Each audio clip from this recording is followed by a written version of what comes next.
Right there. So let's talk Nollywood, okay?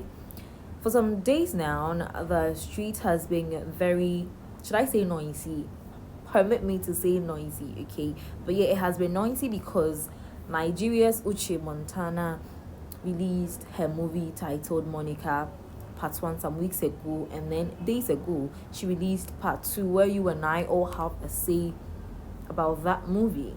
But I want to take us back to 2023, 3 years ago, where Ruth Kadiri also released a movie titled Better Half. That was my first time seeing Uche Montana, and I must say that from then till now, there has been so much improvement. And girl, Uche, you're doing so well for yourself. And yeah, the industry is proud to have somebody like you. Now let's compare, let's contrast, let's digest, let's understand these two movies from different angles, okay? Let's start from Better Half because that came first. Monica just came recently. What was Better Half about? It was basically a love story, okay? It was basically just a love story. What was Monica about? Monica was also about life. Just life. Just a first daughter doing everything for her family not being grateful enough, not seeing her effort, not ready to see the impact she's making with all the sacrifices she kept on making for her family, right? Back to Better Half. Let's talk about the cast in general. Nobody in particular, but in general. As I said earlier, that was my first time seeing Uche Montano, so I would say it was her first movie, even though I'm not so certain. I stand to be corrected, don't come for me. Alright? That was my first time seeing Uche Montana, that was my first time seeing Chididike and a couple other people. Okay, so I'd say that Better Half was a beautiful storyline by Ruth Kadiri, and I'm not even gonna lie, but the truth is that I didn't really feel how I was supposed to feel. Why am I saying that? This is a young boy who admires his teacher, and it went further to he being able to fall in love with his teacher and whatnot, right? That is something that doesn't really happen on a normal or on a regular. Let's just be honest. Why am I saying it doesn't really happen on a normal or on a regular? Let's look at something here. The student, that was Chididike, was a very young man, and his madam or his teacher or his tutor, Uche Montano, was a grown-ass woman. So basically, the boy or the man in the question is younger than the woman. In Africa, it's not really a thing, even though it happens, but it's not really a thing. So I'd say that it is not something that is very regular or normal. So not almost everybody can relate to Better Half. That's my first observation. Not everybody can relate to Better Half because, just as I said, and you will be an bed dog will be when you're saying, especially your bar when you're saying, I'm sure say you get it. Exactly. Now to Monica. This is something that doesn't happen in most homes, but it happens in majority of African homes. Okay, majority of African homes, the parents embedding everything to the first daughters or the first children just because they believe that, oh, you came first. So you're supposed to cater for the family, your brothers, your sisters, your father, your mother, like blah blah blah. You get it? So I feel that one is relatable to a lot of people as compared to Better Half, because not everybody wants to fall in love. Not every female wants to fall in love with a man who is younger than she is. But with Monica, almost everybody can relate, because even if you did not go through that, you had a friend say so. You have friends that communicate with their parents even when you are in school that, oh mommy, even though it is not their responsibility, or maybe they haven't started working but they still send money home.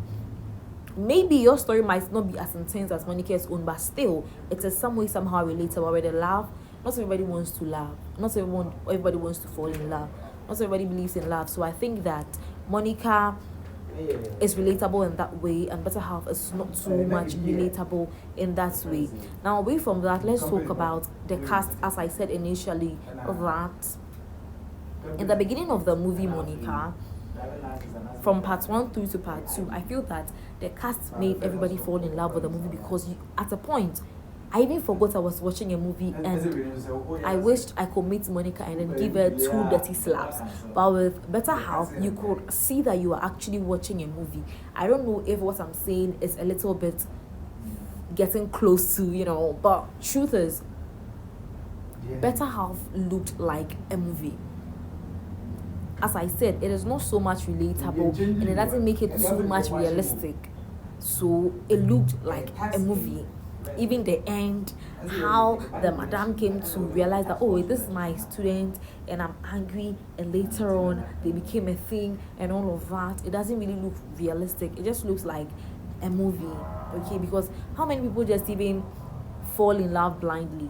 Fall in love blindly as in you don't know the person, you're just speaking to the person on phone, you see pictures of the person, and then you're like, oh my god, I love you. If it happens like that, mostly in Africa, we call it lust, not love. So I feel that it is not so much realistic and so much relatable. But with Monica, everything that was happening in the movie is so much relatable. And as I said, at a point, I felt like strangling Monica because she kept on irritating me with whatever she was doing. Mama Monica as well made everything. I feel that just Mama Monica's role cut short or Better Half cast, because the woman just nailed the role. She nailed her part of the movie, and then she made it look so realistic.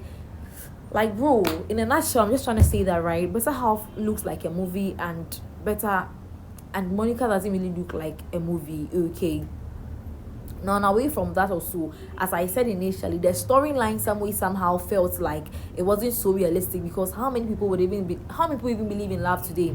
And how many women will even fall in love with men that they are older than? So I feel that, like, and there's so much abrabono, you get it. It's not so much relatable. But with Monica, trust me, from Crin to Cran, the movie is so much relatable. Maybe you haven't experienced it before, but out of 10 people, just one person would say, I don't know what's up with Monica, I can't relate to her story or whatever it is. Then again, I feel that Monica gave us a lot of suspense that Better Half didn't give us, because you see, with Better Half, we the viewers or we the consumers saw that Madame was actually talking to her student, and then her student was actually giving us, I don't know how to say it, but we just saw what was happening. So the only person that was in suspense was just Madame and maybe her friend, okay? But with Monica, the suspense kept on coming, because Mama Monica at a point felt like, okay, Monica has left home, and then she doesn't believe that anything was going to come out of Monica and all of that. And even when she forgave them and then she went back to the family house and all of that, you see that the woman was still shocked, because she felt that her daughter is coming to tell her, oh, this is my fiance and we are coming for you to give us the list for our marriage and all of that.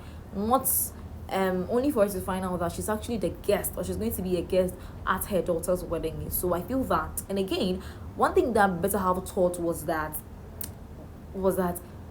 love is just everywhere, regardless of age, regardless of height, regardless of financial status or whoever you are. You still find love. True love is just true love. But Monica taught us that forgiveness is not connection. You can forgive someone, but it doesn't mean you should reconnect with the person from wherever you people stopped. Go and start, or go and continue. So these are the two things that I think Monica and then Better Half showed us. Love is everywhere for Better Half, and then forgiveness is not reconnection for Monica. I'll come back with more, but thanks for doing the watching. I love you. Bye.